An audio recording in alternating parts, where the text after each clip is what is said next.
On today's episode of the J Area Podcast, we dive into the fallout of WWE Crown Jewel, as well as preview the upcoming historic episode of NXT, and also discuss the updates regarding Cody Rhodes, the Bloodline, and other top stories in the WWE. All that and more on this episode of the J Area Podcast.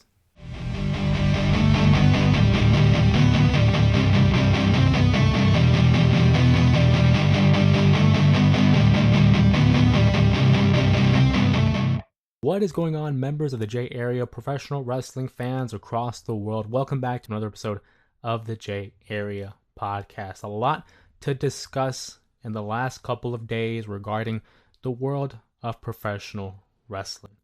Obviously, if you haven't already checked out the post-show reaction to WWE Crown Jewel, make sure you do so in order to see my immediate reaction following what was actually a pretty eventful Crown Jewel in the past has been seen as a one-off. It's been seen as one of those shows in the Saudi Arabia where the matches are inconsequential.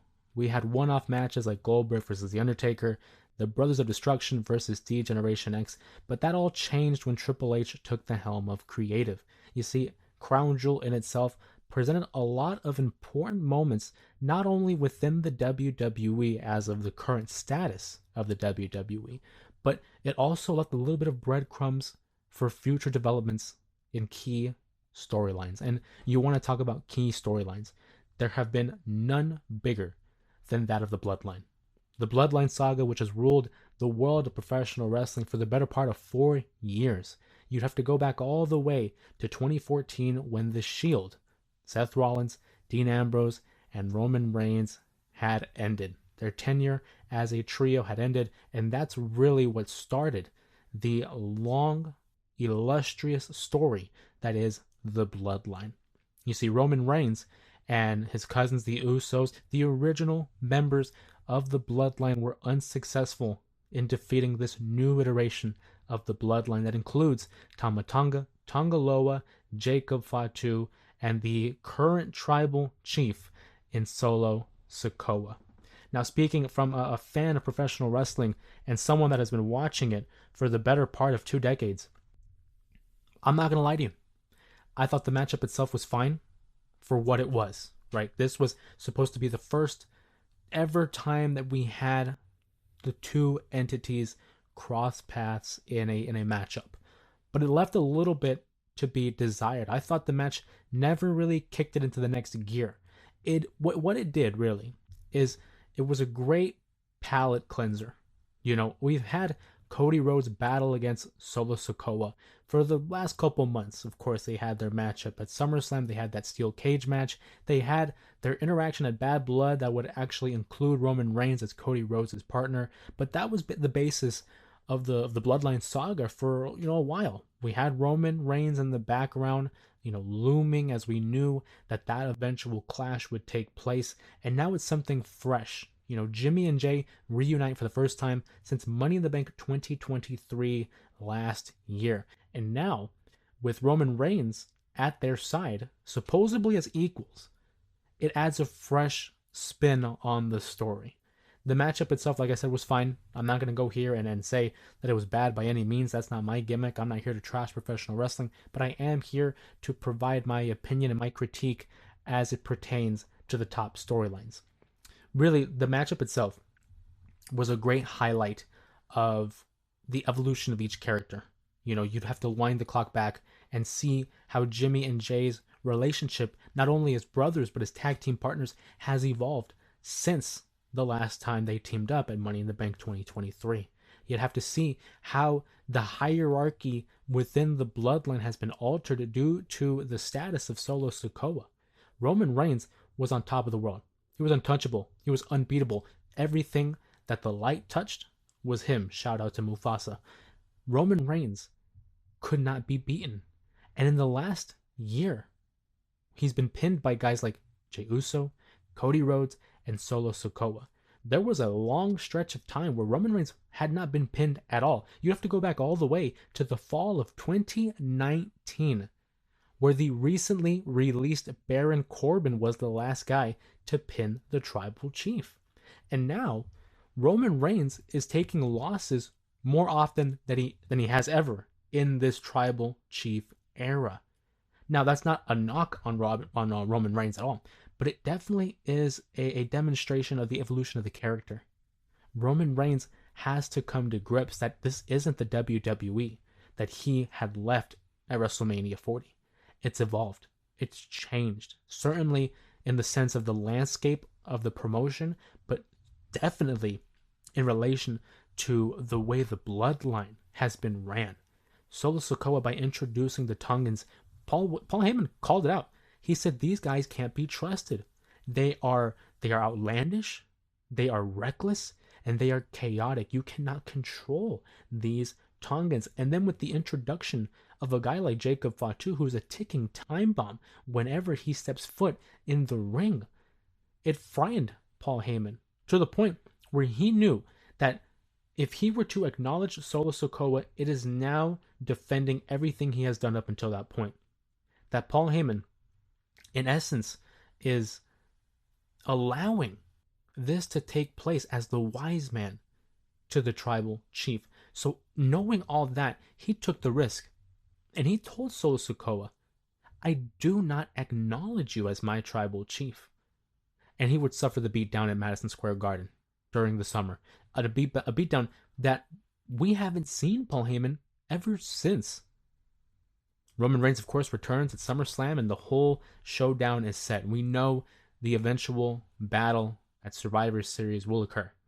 But what we were wondering is, how is Roman Reigns going to combat against the Bloodline without any help? Enter Jimmy Uso, who would return at Bad Blood, helping Cody Rhodes and Roman Reigns get the victory over Jacob Fatu and Solo Sikoa. Enter Jey Uso, whose brother Jimmy had to travel to Monday Night Raw to talk to him, to convince him, hey, we need your help. And in a logical sense, Jey Uso turns him down, immediately shuts him down, says, no, I don't want to talk about it. He says, get out of my face. Why wouldn't he? Because Jimmy Uso was complicit. He was an accomplice due to the mental, the emotional torment that Roman Reigns and company had inflicted upon Jey Uso. And now, Jey Uso, who had lost the Intercontinental Championship due to interference by one Solo Sikoa, Jacob Fatu, and the Tongans, feels it in his heart that, hey, I need to get mine. These guys cost me my IC Championship. An IC Championship that he held for 28 days, by the way. I know some people aren't really happy about that, but that's neither here nor there. The fact is he won the championship. I'm happy for him. But not every story needs a title. That's why the Tongans, I didn't think, needed the tag titles. I mean, yeah, it's a great accolade to have. It's a great little seasoning to add to the recipe that is the Bloodline saga, but it's not necessary. So upon losing that Intercontinental Championship, of course, Jey Uso, Jimmy Uso, Roman Reigns, they were going to get involved in the tag team matchup that involved the Tongans and the Motor City Machine Guns. And they would retaliate. Rightfully so. And they would lose those tag titles, setting the stage for what we saw at Crown Jewel. Now, what we saw at Crown Jewel was a lot of miscommunication between Roman Reigns and Jey Uso. Jimmy and Jey, for all intents and purposes, I thought got along pretty well. And it's like, what more would you expect? These guys are twins. They have that telepathy, you know. They're like this. You give each other one look, and you already know what the game plan is. But Roman Reigns, who had been calling the shots for the better part of 4 years, isn't used to having equals, as Jey Uso had so eloquently put it. He says, I'm no longer your lackey. I'm no longer your right hand man. I'm your equal. And it's very telling that Roman Reigns isn't ready to relinquish that stature, that leadership, the top dog, the big dog. He's not ready to let that go. When the crowd was chanting for "We want Roman" during that matchup, and Jey Uso, he heard him. How could you not? But shout out to the Saudi Arabia crowd, great showing by them. I know in the past these shows haven't really been the best, but they really brought it, I thought. And you saw they had the little meter that would measure the noise level. Big shout out to them for having a great showing. But Jey Uso, of course, heard the noise. And again, how could you not? And Roman Reigns over here in the corner feeling himself. He's listening to them. He knows what they want. And he sticks his hand out. And he wants that tag. And Jey Uso looks at him like, no. I'm not going to give it to you just because you want it. He tagged his brother Jimmy instead. And even Jimmy's like, what are you doing? Tagging Roman. But Jey again won't feed into that ego. Won't feed into that ego. Shout out Ethan Page. And that really, I feel like that stuck with Roman. You don't trust me still. But Jey Uso is valid in feeling that way. We've gone so long without that interaction between Jey and Roman. You know there's resentment in Jey's heart. He's not ready to completely trust him. Is he open to it? Clearly. Clearly. I mean, he wouldn't be tagging with them, right? The only reason why he's tagging with them is because he wants retribution against Solo's bloodline.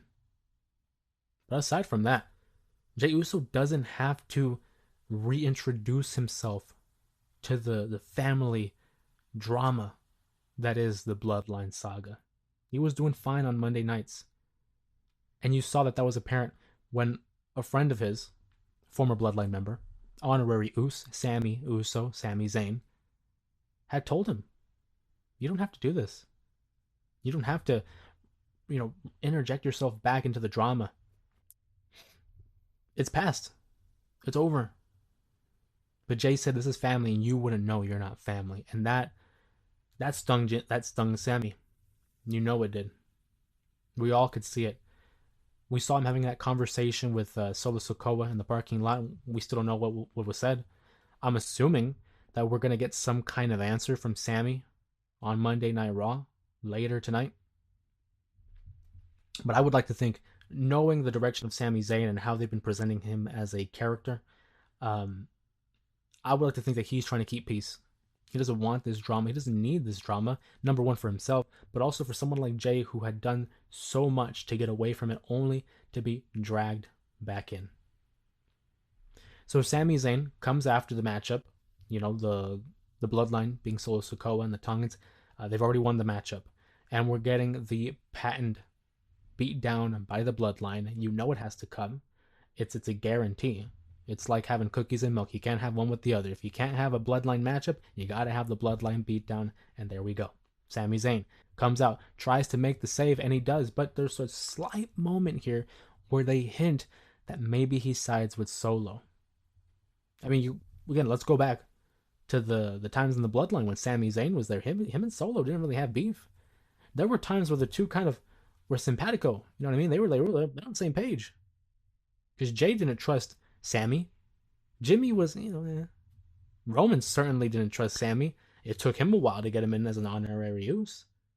But Solo and Sami never really had any problems, up until that point. So now, he extends his hands out. He wants that hug, right? Solo reaches out. And Sami, in return, delivers an exploder suplex, signifying that, no, I'm not siding with you. I don't like Roman. I don't like Jimmy. But I trust Jey. And that is the basis of this story. The Bloodline saga is so much more than just the rise of Roman Reigns. I think, and correct me if I'm wrong, I think an argument could be made that the Bloodline saga is a Jey Uso story. The beginning of it all was when Roman Reigns returned at SummerSlam 2020. He wins the Universal Championship. And who was the first guy to challenge for it? Who was the first major feud that Roman has in this tribal chief era? Jey Uso. It was Jey. Who was one of the first members that really pushed Roman's buttons? He combated with him until he eventually, gave in when Jimmy Uso returned. Jey Uso was set up as the right-hand man, a potential heir to the tribal chief. Jey Uso leaves the group. He finds singles success, has multiple championship opportunities, whether it was for the U.S. title, whether it was for the World Heavyweight Championship. the Money in the Bank ladder match, the Intercontinental Championship win.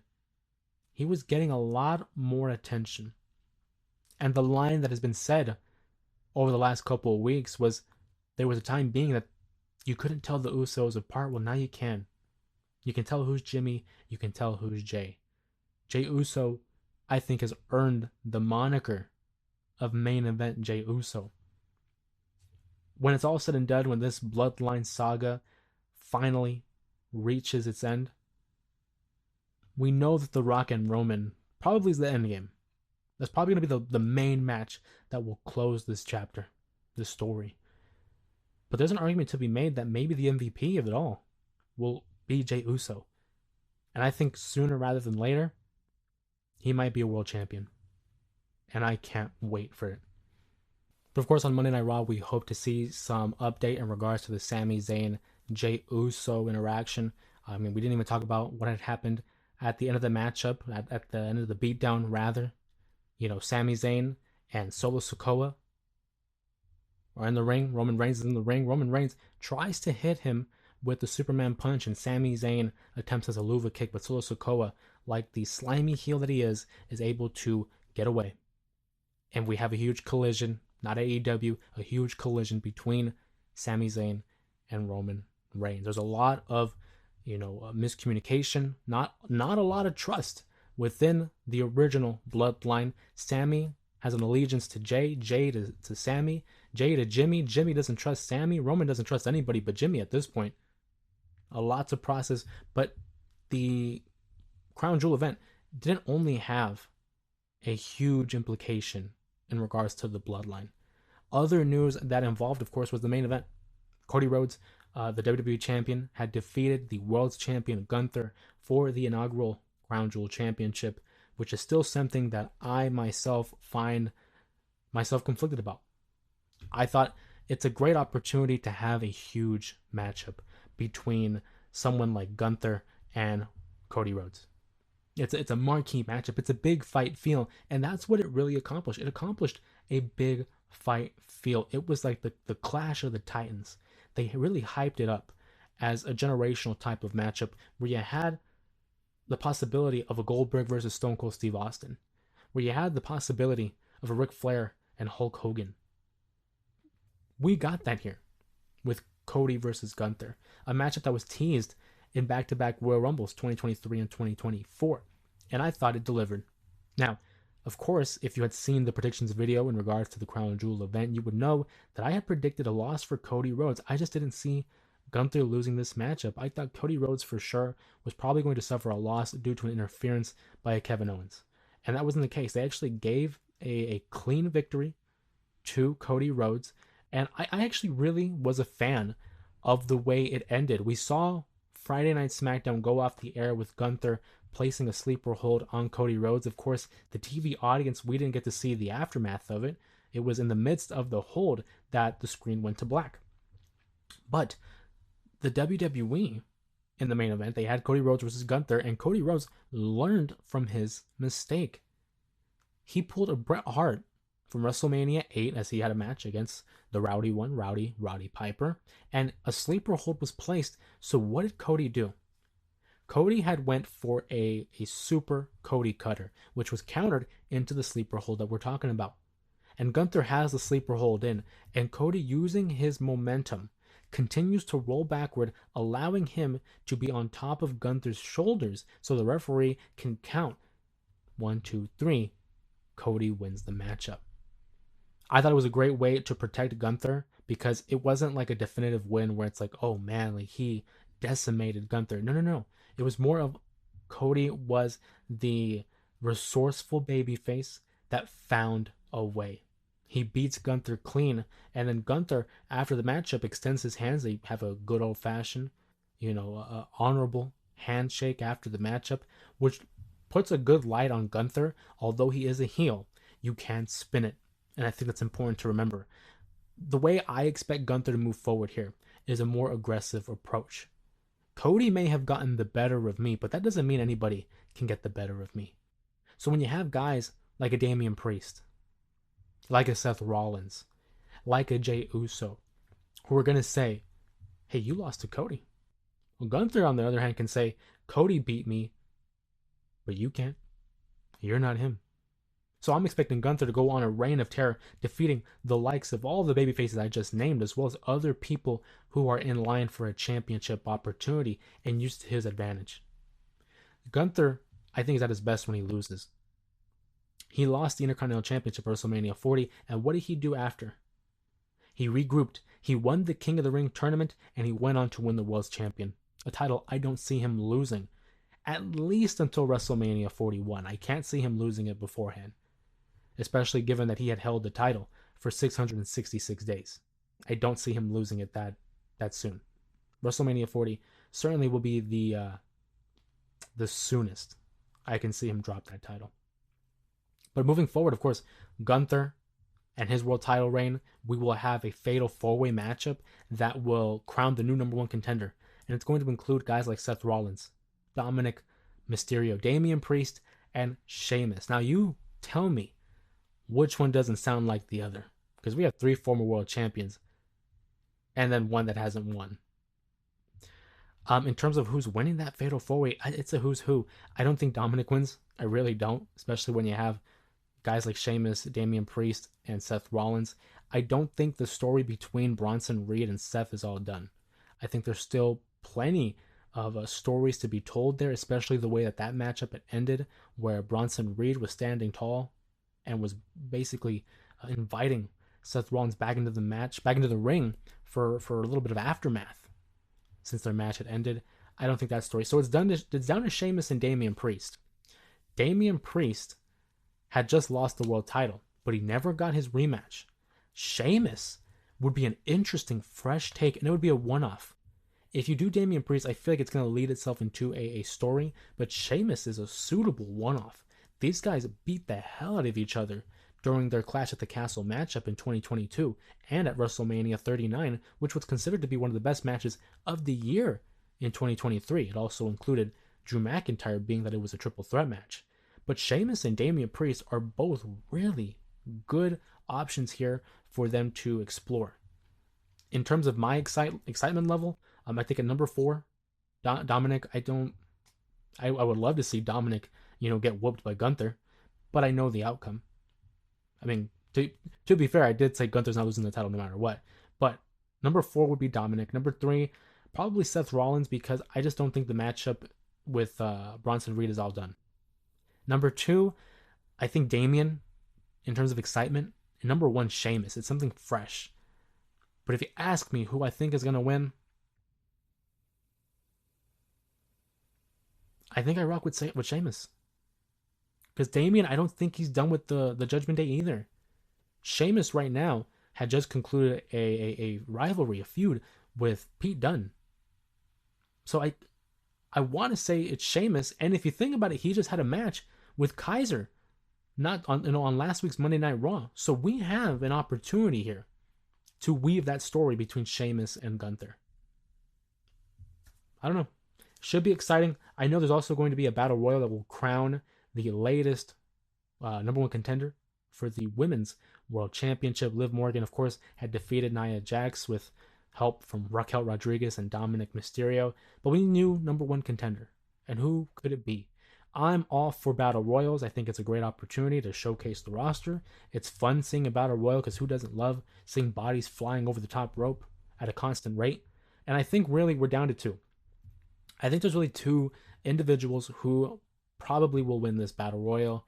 One, I think, is Lyra Valkyria, who we haven't seen in some time. But Lyra, I think, is one of the best young talents to come out of NXT this past year. Had a great showing in the Queen of the Ring tournament, and I think she has what it takes to certainly hold a compelling and competitive matchup with Liv Morgan. The size difference isn't that much as well. I mean, we saw how Liv Morgan did against larger opponents like a Nia, like a Rhea, but to have her go up against someone like a Lyra, who is, again, similar in size, I think that opens up for a great matchup as well. The other that I have in mind, Io Sky. Io Sky, for me, is my favorite wrestler on the women's roster. I just think the athleticism, the charisma, whether it's as a baby face or a heel, Io Sky is just on another level. She is among the elite within WWE. And I think I don't want to say it's a shame because I do enjoy seeing her and Kairi Sane team up. Love Damage Control, but Io Sky is a main event talent. She should be a champion. I know she was just champion at WrestleMania 40 where she lost to Bailey, but for me, as a personal fan, as a personal choice, Io Sky and Liv Morgan I think would be a great matchup. Babyface versus heel, it's classic. You can have her with Kairi Sane at ringside because Liv Morgan's gonna have Raquel Rodriguez on the outside. My prediction is Lyra Valkyria, but who I want to win is Io. I think that'd be great. In terms of WWE, there's a historic show here. NXT will be moving from Tuesday to Wednesday, one time only, because I don't know if you've heard, but there's an election coming out on Tuesday. Very important that you go out and vote. Wednesday, we will have NXT from the ECW Arena. And we've already had some hints, some reveals on who will be a part of that historic show. We know Rob Van Dam, the whole effing show, is going to be there. We have Bubba Ray Dudley, who will be in a tag team match with Trick Williams, who will face off against Ridge Holland and Ethan Page. Bubba Ray? Sign me up. I've already talked about RVD. I think there was a hint at Little Guido, Nunzio, member of the FBI, and his interaction with Tony D'Angelo and the family. We know Don Marie is going to be the special guest referee for a hardcore match. A hardcore match? When was the last time we had a hardcore match? We have Extreme Rules, we have street fights, no holds barred, but a hardcore match? I mean, hey, they're really going all out for ECW. Looking forward to it, especially because of the feel of the ECW Arena. It has that underground tone to it. Obviously, they're probably going to update it with like LED lights and stuff, which is fine. But I like the intimate setting where you can really have these diehard Philadelphia fans go crazy. Looking forward to it. And of course, at the same time, we will also have All Elite Wrestling, Dynamite. They'll be having their show going head to head. I'm not gonna lie to you, I'm probably gonna watch NXT first, but I will be watching AEW as well. They're gonna have what I hope is gonna be the main event: Adam Cole versus Malakai Black. Adam Cole, who was trying to earn his matchup against MJF, and MJF said that he would have a matchup with either him or Roderick Strong, just depending on who would get the most wins leading into Full Gear. I think it's obvious we're gonna go with MJF versus Adam Cole, but Adam Cole had a great matchup against Buddy Matthews. And part of me was actually going for Buddy because I kind of want to see Adam Cole suffer, and not in like a evil type of way, but you like to see the babyface struggle to earn his keep. The whole Adam Cole MJF storyline has been kind of hit or miss for me, at least, because we originally had this feud in 2023. It became that of a bromance. MJF and Adam Cole became the brochachos, and it was cool seeing them together. We saw a lighter side of MJF. He basically turned babyface for a little bit there, even though I think he's a natural heel. And then we had the heel turn of Adam Cole onto MJF, who revealed himself to be the devil character. And of course, Adam Cole gets hurt. We don't hear from either of them. They're gone. MJF comes back as a babyface, and Adam Cole turns back as a heel, I should say. And then over time, we see MJF turn heel, which I think is the right call. He's a way better heel. And then Adam Cole returns as a babyface, and it just, if you don't keep up with it, it can be a little convoluted. It can be a little confusing. Again, if you don't keep up with it, if you do, then you can kind of weave around and see, where's the status of each character. But I was kind of rooting for Buddy in it all. Of course, Adam Cole won, and now he has a matchup with Malakai Black, which this is now where it becomes interesting. The story is who comes up with the most wins. I don't think they go undefeated, Roddy and Adam Cole. Because Adam Cole beating Malakai Black clean in the ring, that doesn't sit well with me. Malakai Black is presented as like this otherworldly figure who is crowded in darkness, And I feel like he should be treated as such. We don't get a lot of singles matchups that involve Malakai Black. So where I was leaning towards Buddy versus Adam Cole, I'm all for Malakai Black versus Adam Cole. I want Black to win because I don't feel like we get enough from him. He's been stuck in the trios division for years at this point. There was a long stretch where we didn't have a singles matchup that included him. So if he were to lose against Adam Cole, I'm not going to lie to you, I'd be a little dejected. I'd be a little upset. I'd get over it. At the end of the day, I'd get over it. But I just want to see him succeed. I'm a fan of Malakai Black or Aleister Black, whichever one you remember him the most from. Of course, on Dynamite as well, we saw that Private Party were crowned the new tag team champions. And what was a great moment. The Young Bucks lose the tag titles, and Private Party hopefully leads a new wave of momentum for the tag team division. We know there will be a fatal four-way at Full Gear. We're waiting to see who will be the three competitors who will challenge Private Party for those tag titles. If you had to ask me, I'm thinking it's going to be the Outrunners, FTR, and then the last team I'd have to look back and see who was involved in that last qualifier. But really happy for Private Party. Those guys have been there since day one. AEW mainstays, Quinn and Zay have been there from the good days, the not so good days, and all the way to today. And I am so excited for them to be the tag champions. A lot of momentum coming in the way of AEW. I think you can see a little bit of creative a shift, especially with the Moxley character and the BCC, Darby Allin and Orange Cassidy. They're going to team up together as well to battle against Pac and Claudio. A lot to look forward to within this next couple of days in pro wrestling. But I've also wanted to take the time and thank you guys for the constant support. As you've seen, we have been incorporating a little bit more of live streams when it comes to the post-show reactions, but I want to hear from you guys. I know I put up a post yesterday. I'm asking for your guys' opinions.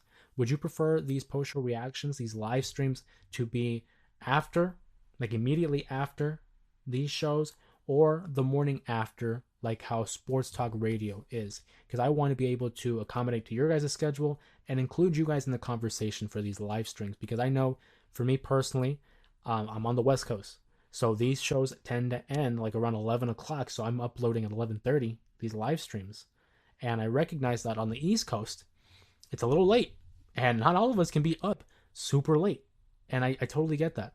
So I want to hear from you guys and your input on what you think would be an appropriate time. If I were to go off the viewership and the analytics that YouTube is so helpful at providing, it seems that it would be beneficial to be doing it midday. But again, I don't want to, mess with it if it's working for some of you. And if it's not, go ahead and sound off in the comments. If you enjoy this episode of the podcast, please like the video, super kick that subscribe button. And with all that being said, my name is Jose Ramos Jr. Thank you for joining me on another episode of the J Area Podcast. And I'll be seeing you guys later for the post-show reaction to Monday Night Raw. See you guys.